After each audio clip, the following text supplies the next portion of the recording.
sur Megasport, sur H2A Afro Média.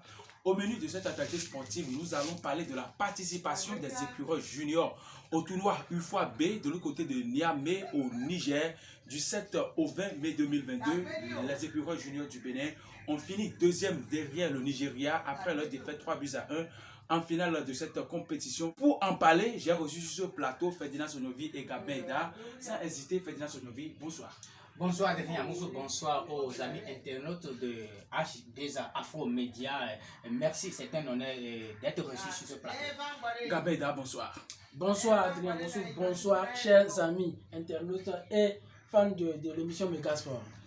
Je le disais tout à l'heure dans les titres de cette actualité sportive, on a vu une prestation des écureuils juniors du début jusqu'à la fin de cette compétition de l'autre côté de Niamey. Ferdinand Soniovi, vos appréciations sur la prestation des écureuils juniors?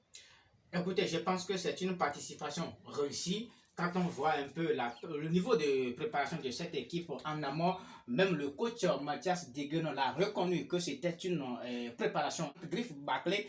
Mais à l'arrivée, on a vu une équipe des écureuils U20 qui, pour moi, s'est métamorphosée pendant la compétition.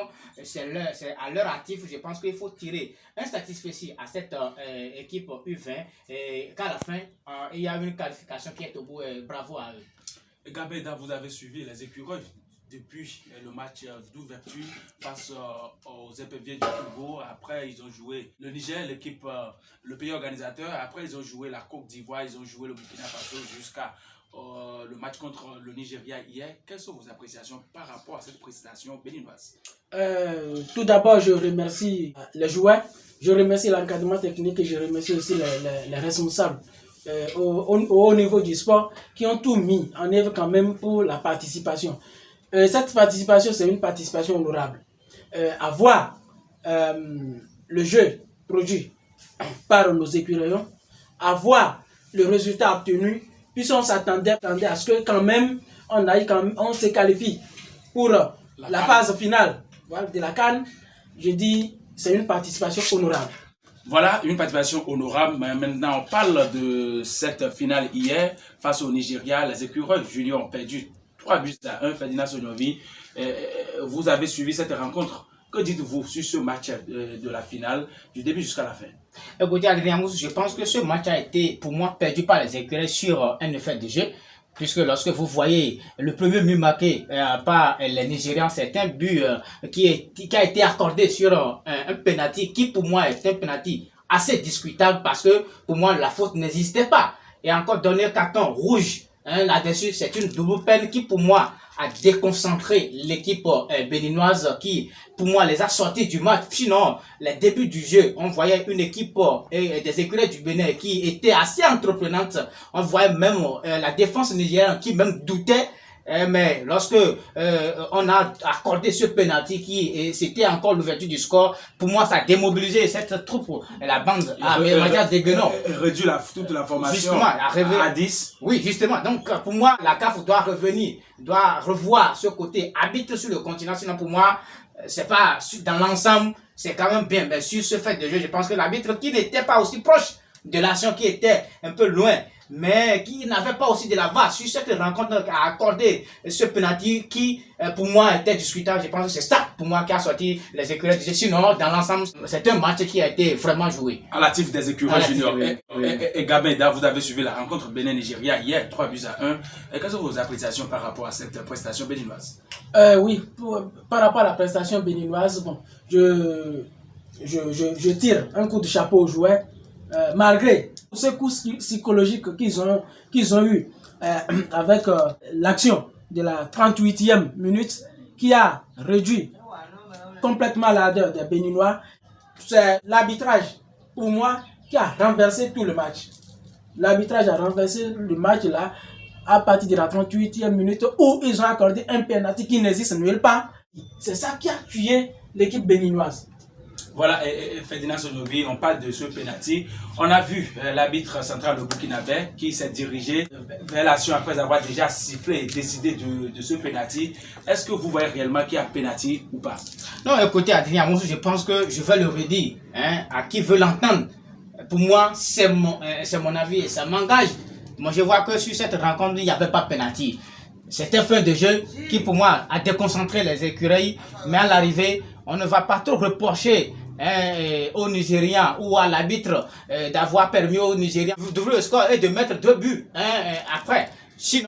C'est bien, Ferdinand Soniovi Gabeda. Nous allons demander à la régie de nous faire revivre encore cette action qui a coûté ce pénalty sifflé par l'arbitre burkinabé, qui a pratiquement changé le visage de ce match. Nous allons revivre ces actions et puis surtout les commentateurs de ce match. Pour Adam Saolibu, le centre.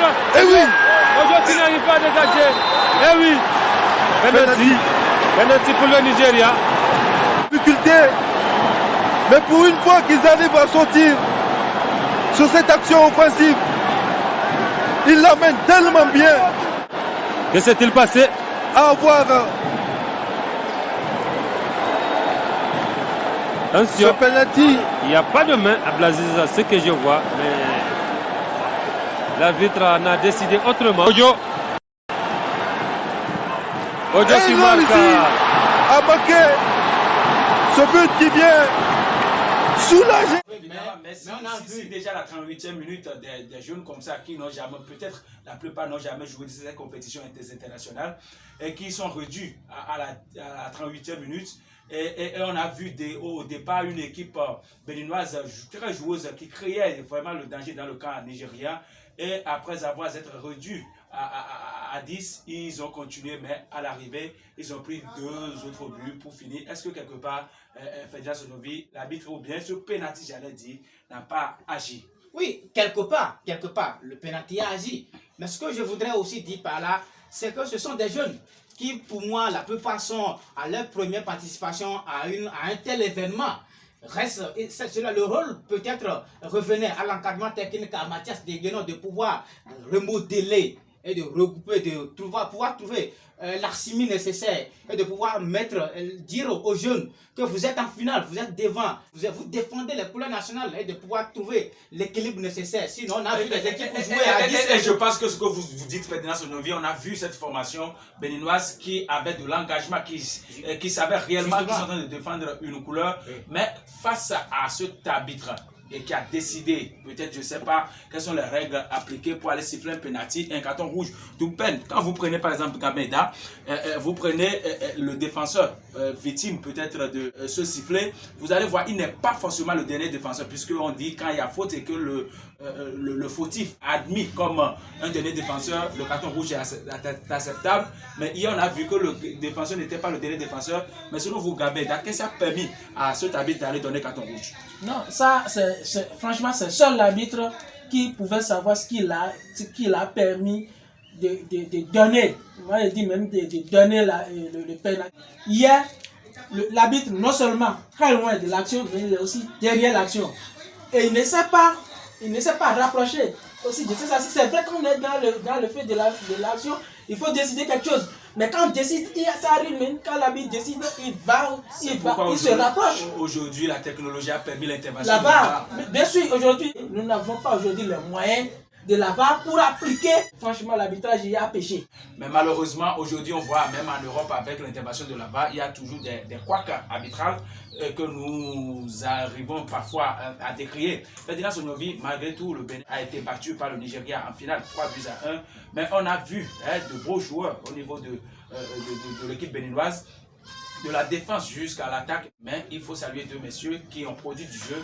Rivardo, de l'autre côté, de l'aile droite, et puis Farid Edou de l'autre côté, du côté gauche. Ces messieurs-là qui ont animé le but. Et puis, pour confirmer, Rivardo qui a donné une passe décisive à Farid Edou de marquer l'unique but de cette rencontre. Oui, écoutez, Adrien Mousse, je pense que c'est un satisfait aussi. Il y a aussi ce milieu de terrain dont j'oublie le nom qui est Doku, voilà, qui est parti de Ayema aujourd'hui, qui est pour moi en donné des passes intelligentes. Même entre des adversaires, il pouvait vous adresser la balle et la balle pouvait vous atteindre. Je pense que quelque part c'est un acquis. Et c'est l'écureuil saignant de demain qu'on est en train de voir là. Vivement que les dirigeants fédéraux puisse, n'est-ce pas, prendre ce taquet et travailler. On ne voudrait plus revivre le feuilleton et le riche prénom de 2013 où on envoie des gens. Ou après une compétition, justement, on envoie même des joueurs gens. disparaissent, on ne les retrouve plus. Justement, alors donc, qu'il faut conserver ceux-là pour étoffer l'équipe nationale. Sinon, je pense que ceux-là peuvent déjà constituer le statut pour aller jouer le CHAN.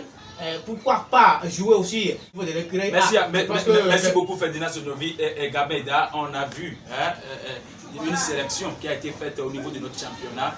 Votre mot en quelques secondes en faveur du championnat béninois actuellement qui nous a permis d'aller produire ce jeu au niveau du championnat de l'UFOA B. Bon, le championnat béninois, comme je l'ai toujours dit, aujourd'hui, ça s'anime. Aujourd'hui, quand vous allez même sur les stades, vous allez voir que quelque chose a commencé. C'est heureux aujourd'hui de constater que depuis quelques 3 saisons, c'est régulier. C'est régulier aujourd'hui, ça fait que quand vous voyez déjà les joueurs qui sont sélectionnés, quand vous voyez les joueurs qui ont joué hier, vous allez savoir qu'au moins ils ont de la compétition dans les jambes. Et c'est ça qui a joué la rencontre, non seulement la rencontre, mais toute la compétition du début jusqu'à la fin. Est-ce que vous voyez? Voilà. Et je pense qu'on est un peu menacé par le temps. Ferdinand, sur votre mot de fin en quelques secondes. Non, je pense que pour ce qui concerne cette participation des écuries U20, c'est une participation réussie. Hein, les jeunes, l'objectif, on ne les imaginait pas là-bas. On est qualifié pour la CAN. On est qualifié, c'est heureux. Ce sont les dirigeants qui ont récupéré cette qualification. Il va falloir travailler dessus. Il ne faut pas attendre les derniers jours. Il ne faut pas encore disposer d'une semaine pour aller préparer la CAN. C'est la CAN, s'il vous plaît. Donc je pense que nous sommes en train d'interpeller par là les autorités afin qu'ils puissent mettre les moyens à disposition de l'encadrement technique pour qu'on puisse préparer cette formation pour aller défendre les couleurs du Bénin. Merci à vous Ferdinand Sonovi. Gabenda, votre mot de fin. Merci. Tout d'abord, je demande aux joueurs de se calmer parce que quand au Bénin, quand vous revenez d'une compétition comme celle-ci, ça arrive des fois que les joueurs commencent à faire de la tête. Je leur demande de se calmer et de continuer à travailler. Je tiens un coup de chapeau à Farid Djou qui fait partie aussi des meilleurs buteurs de cette année.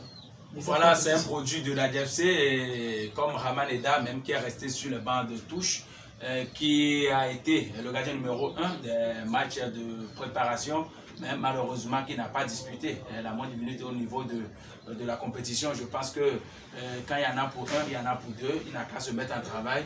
Au travail, peut-être les jours à venir, il va produire encore beaucoup plus de jeux pour faire mieux que son concurrent direct David Agossa, qui n'est pas aussi à négliger. Il a fait un bon tournoi également. Ferdinand Sonovi, Gabeda, je vous remercie d'être présent sur ce plateau.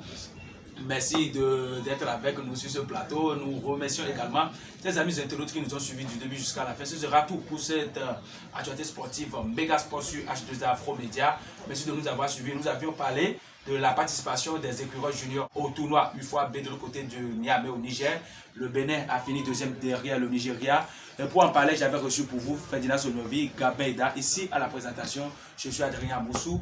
Merci de nous avoir suivis et puis à bientôt. Ah oui. Allez, go.